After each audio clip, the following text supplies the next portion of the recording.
nó nói do nó xếp lâu nè nên trong tí tia đi lô chỗ này tôi sẽ nhiều xin đầu tiên chỗ này tôi sẽ chạp bó tôi bỏ bó tôi xin mà trong tí tia đi lô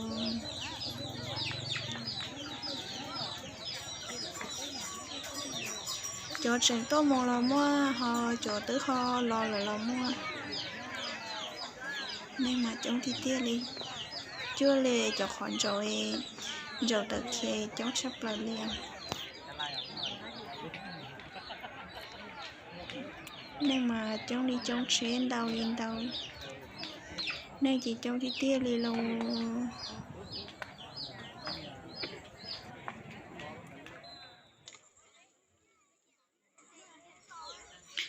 cứ họ cho nên là một sái cho bể chả bó vậy bể chả bó nó là nó chống tí tia đi thia một cho đã trả nhu xin đầu nên mà chống tí tia đi họ tư lo nên chống họ tư lo nên chống xíu giờ lúc chưa bé cho xong nó chỉ giờ lúc chưa bé cho vẫn nên chống sắp lời xong nó giờ xong khí kỹ vậy chị chỉ hay mong có tư lo nếu tốt xí tốt xua nên mà chống sắp lời luôn tu lo nếu một xí một xua liền cháu sắp là đi lúc chập bó thì nên chúng thì tia đi bày cái như chỉ khá đi rồi bài trước họ lo nên cháu một chắc họ lo nên cháu thì như chỉ tao kỹ mù đi nữa nên chúng thì tia đi rồi giờ thì lấy tương con nhà tôi sẽ bé cháu nhớ tôi sẽ khoản nó chỉ tôi nữa lọ rễ thì trong sắp lại đi nữaให้บรรดาท่านว่ามีกีฬางัวสุนงัวควายสุนควายกีฬาประเพณีก็แม่นหลายท่านก็อยากรู้อยากเห็นอยากชมฉะนั้นเพื่อโอกาสนี้พวกเรา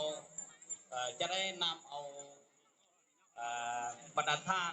จำนวนหนึ่งอยู่ในพิธีนี้ที่ผู้ใดอยากเบิ่งอยากชมกีฬางัวสุนงัวควายสุนควายแล้วก็ขี่ม้าแล่นเป็นไปเล่นหลายจังหวะฮะเขาก็จะได้ไปเอาสนามอยู่ลงเนาะ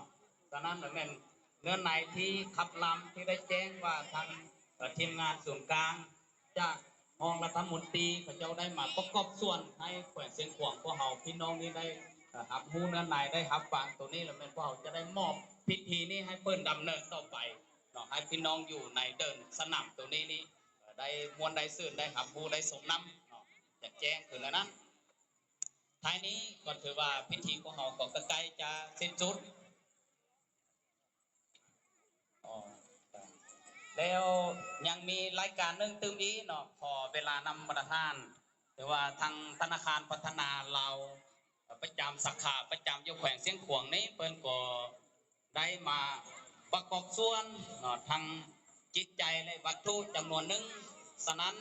ต่อไปนี้แล้วแม่นขอเรียนเชิญท่านสายปลงรอดสายจูประธานสมาคมกีฬาวรรณคดีแขวงเสียงขวงนี้ขึ้นมาปรากฏตัวอยู่ในเวทีนี้ต่อไปก็จะเป็นเชิญทั้งหัวหน้าสาขาธนาคารพัฒนาลาวประจำแขวงเชียงขวางนี่ขึ้นมามอบเนาะการอุปถัมภ์จะเป็นจิตใจเป็นวัตถุเป็นเงินคำแล้วก็ตัวแล้วแต่เปิ้นจินำมามอบในเวทีนี้ให้บรรดาท่านพ่อแม่พี่น้องพวกเขาได้หักหูหักเหตุนำกันว่าเปิ้นท่านนำเอาอันใดมามอบแล้วก็เป็นจิตเป็นใจเป็นการประกอบส่วนเป็นให้พิธีพวกเขาและก็งานบุญประเพณีของพวกเราในปีนี้ฮะมีความหมายสำคัญและก็ลึกซึ้งไปอีกเนาะขอเฮียนเชิญ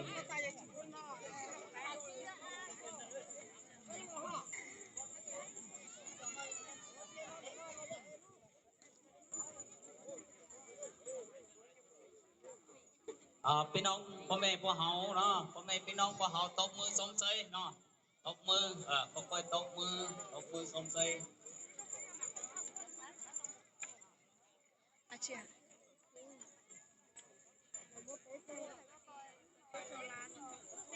Nó biết trong lá nào.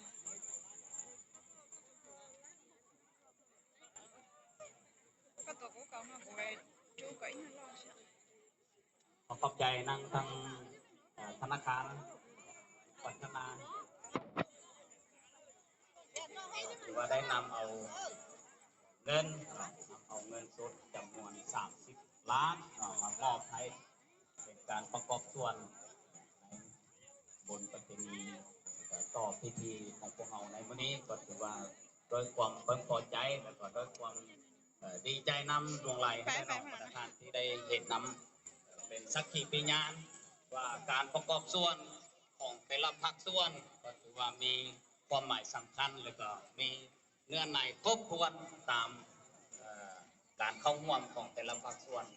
ท่านอันดับต่อไปนี้ก็แม่นก็ใกล้จะเส้นสุดคือดังว่าไปเมื่อกี้นี้ก็เป็นหลายเทื่อแต่มันก็มีหลายภาคส่วนหลายจิตใจแม่นมาฮอดนี้ก็ถือว่าทางต่างหน้าทางคณะจัดตั้งพิธีจัดงานเฉลิมฉลองบุญกินเจียงน้องไปโจของพี่น้องของมงแขวงเสียงขวางของเขาว่าขอขอบใจนำคณะนำกันแขวงเป็นต้นแม่นท่านนางใจนำสร้างท่านองค์ธนูคุณสมานคณะประจำภาคแขวงเลขาพักเมืองเจ้าเมืองเมืองแปดก็ได้สละเวลามาเข้าร่วมในพิธีของพวกเขานี้ด้วยสุดๆแล้วก็ขอบใจนำทั้งสายปรงรอดไซจูประธานสมาคมเอาใจใส่ในการเปิดพิธีในการโอ้ลมที่ทำที่ทำเห็นให้บรรดาท่านจงมีสุขภาพแข็งแรงในชีวิตส่วนตัวและครอบครัวขออวยพรในปีใหม่ปีนี้ว่า2023ต่อมานี้ขอให้บรรดาท่านที่มีรายชื่อไปนั้นก็มีสุขภาพแข็งแรงและก็สืบต่อสิ้นอาภาการการจะตั้งสังคมพวกเขาร่วมเขาสะท้อนในชีวิตส่วนตัวครอบครัวของเราให้มีบัตรเราเลยแล้วก็ขอบใจนำทั้งบรรดาท่านทีมงานที่มาจากสุดกลางบรรดาท่านพองกันทั้งหมดตีการนำมาจากสุดกลางที่ได้ cứ cho nên là chỉ đi nó sơ cho nên là say đi nó sơ yo tới kỳ nút chia mà đi đặt cái say đồ nè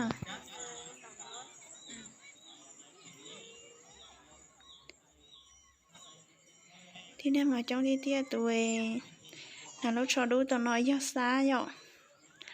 chúng nó xa cũng tốt cho phải sát sinh khuẩn nó thiệt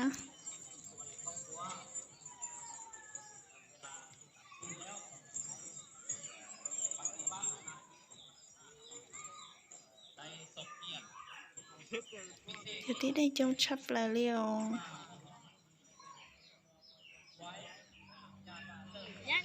cho lâu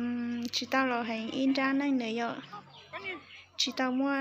gì lo lại bỏ lấy tôi bỏ thiên à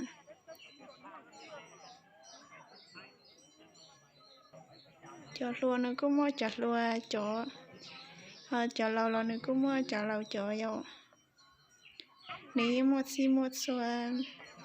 trong chấp là liều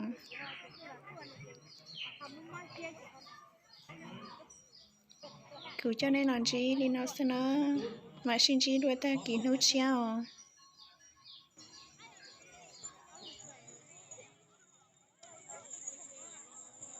Hãy subscribe cho kênh Ghiền Mì Gõ để không bỏ lỡ những video hấp dẫn